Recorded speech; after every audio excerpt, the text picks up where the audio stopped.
Dear students, last lecture के अंदर हमने बात की थी केमिकल रिएक्शंस और केमिकल चेंज से रिलेटेड हमने बात की थी। आज हम उसकी फर्स्ट टाइप पढ़ रहे हैं जो है हमारे पास डिकम्पोजिशन रिएक्शन।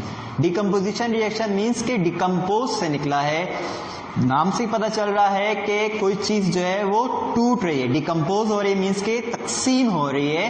तो इस केमिकल रिएक्शंस के अंदर क्या होता है कि कोई भी केमिकल सब्सटेंस जो है रिएक्ट करता है, जब आफ्टर रिएक्शन वो तकसीम हो जाता है एक से ज्यादा सब्सटेंसेस के अंदर, तो उसे हम कहते हैं decomposition reaction. A reaction in which a chemical substance breaks down to form two or more simpler substances या simple substances is known as decomposition reaction. Example अगर हम लेते हैं तो CaCO3 जब ये रिएक्ट किया, आफ्टर रिएक्शन जब होता है हमारे पास केमिकल रिएक्शन हो रहा होता है, तो उसमें फिर ये किसमें तकसीम हुआ, CaO में प्लस CO2 में।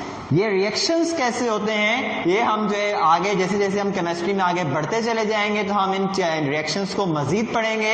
ये रिएक्शंस जो है आगे हम अमोनिया सॉलिड प्रोसेस के अंदर पढ़ेंगे चैप्टर 9 के अंदर। और भी इससे रिलेटेड जो है हमारे पास काफी सारे जो रिएक्शंस हैं जो कि डिकम्पोजिशन रिएक्शंस हो रहे होते हैं, डिकम्पोज हो रहे होते हैं, मीन्स के जब हम उन्हें हीट अप कर रहे होते हैं या किसी भी तरीके से उनको केमिकल रिएक्ट करवा रहे होते हैं तो वो तकसीम हो रहे होते हैं। ये हमारा फर्स्ट रिएक्शन जो था हमारे पास डिकम्पोजिशन रिएक्शन। साथ साथ याद भी करें, इसको समझें भी, याद भी करना शुरू कर दें। ये बहुत आसान है, अगर आप साथ साथ याद करेंगे तो आप पे बर्डन नहीं पड़ेगा। इंशाल्लाह नेक्स्ट लेक्चर के अंदर हम नेक्स्ट रिएक्शन पढ़ेंगे।